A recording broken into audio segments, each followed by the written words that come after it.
Hey, what's good, everybody? I'd like to welcome you guys back to the Boombox Guru channel. I'm your host, LB. So today I got another CD update video for you guys. And again, just like the last video, we focusing on some recent hip hop purchases that I made in the past like several months. Some of them I made like a few years ago, man. But I decided to take the opportunity to make a video and talk about them and show you guys what I've gotten since then. So without further ado, man, let's get into this video. We're gonna start with my first purchase. So my first purchase is actually, I got two versions of this. This is the Bush Babies with Gravity, released in 1996. And like I said, I got two versions. Got this one, and I got this version. If y'all can see. So some of y'all might be wondering, like, why do I got two versions? Okay, so at the time that I'm recording this video, I just got this in the mail. I ordered this from Amazon from a third-party seller, and this one I bought about 4 years ago off of Amazon. This came strictly from Amazon, so I'm gonna show you the difference. I'm gonna show you what it is. So this version right here, this is actually a fake version. This is a CDR version, and I'm gonna show you why. Because first of all, let's look at the CD artwork. See the CD artwork? Now look at the back. I don't know if you guys can see it that good, but if you look real closely, you can kind of see it has like that the green tint that most CDR CDs have. Yeah, because it's a CDR, it's a fake. And Amazon is notorious for that. Even the artwork, you probably can't tell from the artwork, like the liner notes and stuff, but the liner notes, if you look real closely, you might not can tell, but even the booklet, the liner notes and everything, it's real cheap. It's real cheaply made. Like, y'all might not can tell from where y'all are, but it's cheap. It's like graining. It's not put together well because it's fake. And Amazon is notorious for doing that. They're notorious for people purchasing like physical CDs or even vinyl and stuff from them directly, and them sending out fake bootleg versions that they've manufactured or whatever. I don't know if it's something that they're doing or if the record labels are in on it, but they've got me a couple of times, man. Luckily, I've been able to find like real like versions of those albums and replace them. But toss that over here. I'm gonna show you this version that I got as of recording of this video. I got in today. Yeah, the case isn't so good. Case is a little cracked and so forth. You can definitely tell this is like an OG copy that somebody had for a while.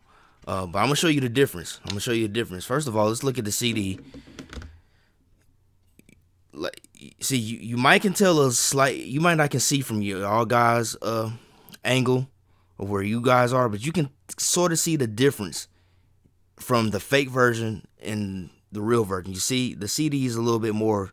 It's the actual real CD, and if you look at the back, you see it has the real CD like tint, like that kind of clear silver color, you know what I'm saying? Because it's the real version, and the artwork and everything, it looks great because this is the real version. So this is the real version right here that I got from Amazon. So enough about that. Gravity by the Bush Babies, man. This is their second album, and thus far it's their most recent. It's their most recent album. As much as I like their debut record, Ambush, Gravity is actually a better record. It's a more mature album. They start talking about more serious subject matter. The production was better. The rhymes are more elevated. The lyrics are more elevated. This album also was one of the first introductions of Mos Def, who is now better known as Yasin Bey. But this was one of his earliest introductions before, he became who he was. This album and De La Soul's The Stakes Is High, these albums were some of his earliest introductions as far as like mainstream hip hop and so forth, man. So he makes quite a few appearances, maybe about 2 or 3 appearances on here. I know he's on the intro, and I think what's the song? Is it the title track? I forget. It's one of the songs that was the single from here. I think SOS featuring Mos Def and the Love Song featuring Mos Def. Yeah, so he makes like 3 appearances on here. But a real great record, man. It's kind of similar to like when the Far Side did Lab Cabin California. Lab Cabin California was a more mature record compared to Bizarre Ride. that's kind of the same way that this album kind of goes, like, because Ambush had more of that like 92, 93 era of hip hop, or the more whimsical, abstract, like animated type approach.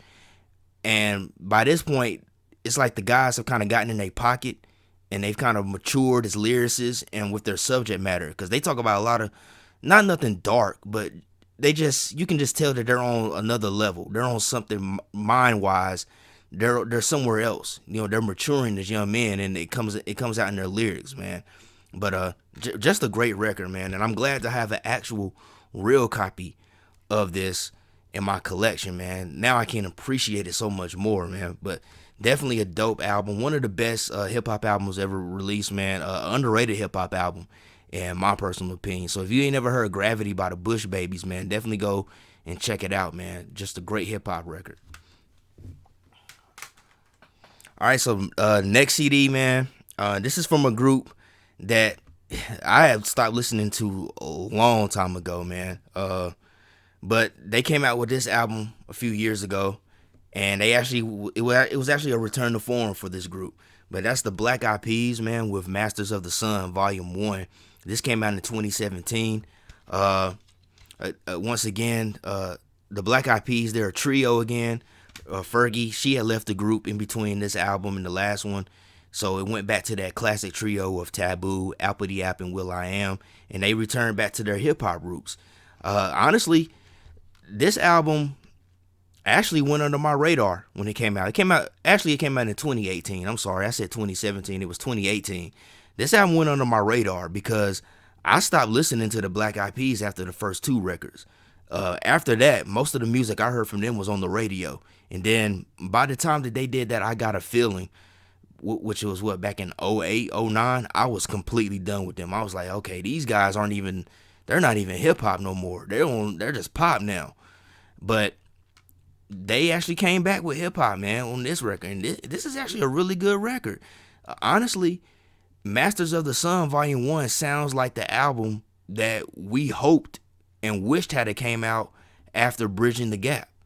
That's the way this record sounds. It sounds like almost like a continuation of where they left off with that record. So listening to this album, it kind of makes those records that came out in between there not even matter, at least to me, man. Because to me, this is like, yeah, this is the Black Eyed Peas again right here, man. But everybody's on point, man. Will.i.am, Taboo, Appity App, still top-notch lyricists, man. They got great guest appearances, man. The album starts off with Back to Hip Hop featuring Nas, which is a banger. One of my favorite tracks on the album. They got a lot of great guests. Oh, man, the song All Around the World with Phife Dawg, R.I.P., Ali Shaheed Muhammad, and Posthumous of De La Soul, and then, of course, Phife Dawg and Ali Shaheed Muhammad of A Tribe Called Quest. That was another banger. So many good songs on here, man. It was one song on here that was really cool. I think it might have been New Wave. It's kind of like a hip house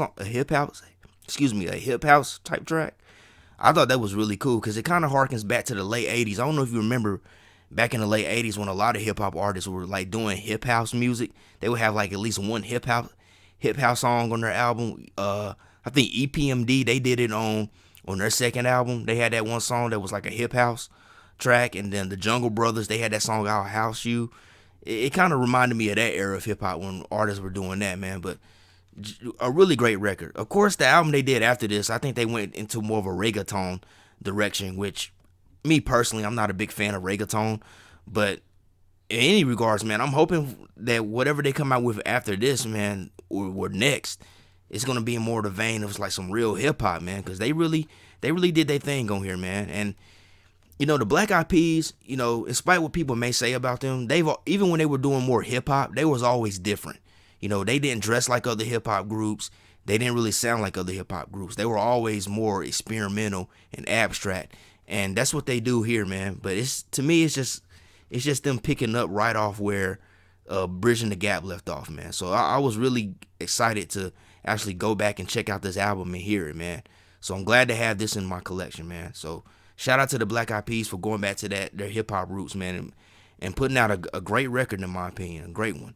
But yeah, definitely, if you haven't checked out this album, Masters of the Sun for all my people who knew of Black Eyed Peas and were fans of them during those first two records, definitely go check this one out. Great record.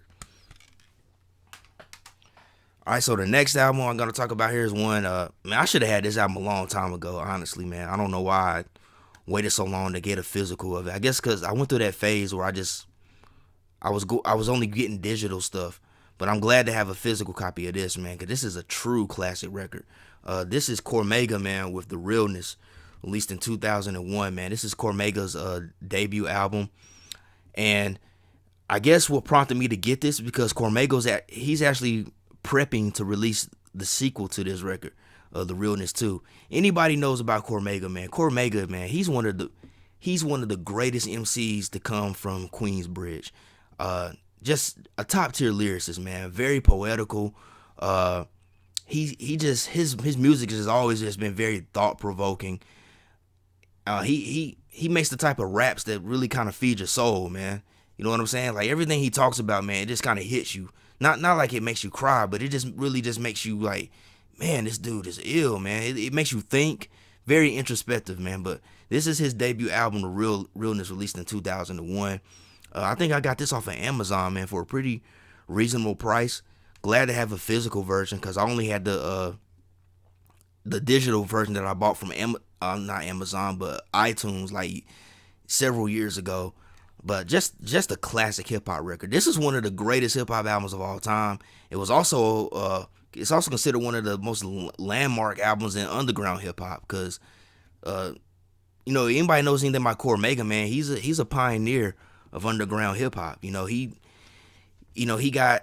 got done wrong by the major labels, and he made his own lane independently, man. And he's seen a lot of success from carving his own lane independently, man. So, just a great record, man. If you want to get a real dose of that Queensbridge sound, this is definitely one of those albums you need to check out.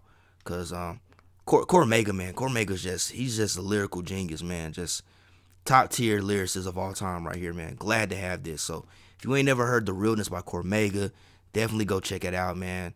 One of the greatest hip hop albums of all time, man. And it's stood the test of time. This is a timeless classic right here, man. Definitely one of the best records ever released, man. So definitely check this out. All right, man. So next album, man, this is another one that I'm so proud to finally have in my collection too, man. Cause I've been wanting to get my hands on this album for so long, man. I think I got this maybe a year ago. I think I got it off of Amazon. I found a version on there that was for a pretty reasonable price. But Kool Rap, DJ Polo, Live and Let Die, released in 1992, man. I'm so glad to finally have this. Cause this is a hard album to come by, honestly, man. Cause like I said, my last video when I showed my Kool Rap and DJ Polo Wanted Dead or Alive album, it's really hard to get a lot of Kool Rap's albums except for 4, 5, 6. That's like the most easiest and most accessible album of his to find. But a lot of the stuff he did with DJ Polo is quite difficult to come by. Even some of the stuff he did afterwards, in later years after 4, 5, 6, some of that stuff is a little bit hard to come by, man. But yeah, Cold Chillin', this came out on Cold Chillin' Records. And like I said, Cold Chillin' Records, their catalog keeps going in and out of print. So if you come across anything from Cold Chillin', like not BDP, I'm sorry, thinking about the wrong group. If you find anything from Cold Chillin', like the Master Ace, you know what I'm saying, Big Daddy Kane, Roxanne Shante, if you come across anything like that, you better nab it. You better nab that right quick, because you're probably not gonna see it again for a while. But in any case, man, about this album, Live and Let Die, man, one of Kool Rap's best records. I would say this is my favorite from that Kool Rap and DJ Polo era. This album is like the East Coast version of Ice Cube's America's Most Wanted. And the reason why I say that is because, everybody knows that Ice Cube, when he recorded America's Most Wanted, he went to New York City, and he had the Bomb Squad and Public Enemy produce that whole entire album. Well, Kool Rap and DJ Polo, man, they went out to Los Angeles, and Sir Jinx, who was also one of Ice Cube's main producers, or at least he was in the 90s, he produced majority of this album. Now, there are a few tracks that the Trackmasters production team produced on here, but majority of it is done by Sir Jinx, and he does an awesome job, man. Yeah, you can hear a lot of that West Coast kind of funk, but it's not like Kool rap doing West Coast, man. It's just more like Sir Jinx's style. He's like adapting his style to fit Kool raps. That's the way I see it, man. But it works out perfectly, man. So many great tracks on here. Ill Street Blues. That's a signature of Kool rap and DJ Polo, man. It's got a cinematic feel to it. Listening to this record, it's kind of like it's like watching a movie, like a mafioso movie. And speaking of mafioso, this was also another album that you could say that Kool rap helped to pioneer mafioso rap that would be more prominent not several years, but a few years later. I mean, the album starts off with the song On the Run. The first official song, On the Run, is about him like working for the mob and him double crossing the mafia, and he's telling this story how they try to seek revenge on him, and he retaliates against them. Like it definitely set the stage for what mafioso rap would be like in 95, 96 era, or 97 if you want to include that year as well, man. But I'm just really glad to have this, man, because like I said, this ain't an album that's easily accessible, or one that's easy to find for a reasonable price. I think I got this from not Amazon, but eBay. But there's also another version that a guy I know, he told me there's another version. I guess it was the reissue that came with a second disc.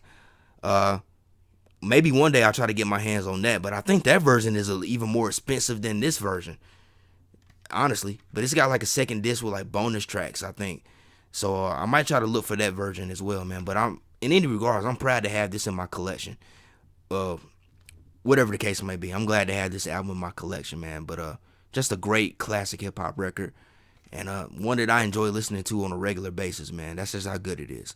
So if you never heard this album, I think you might have to go on YouTube or somewhere and stream it, because it's not on any streaming services.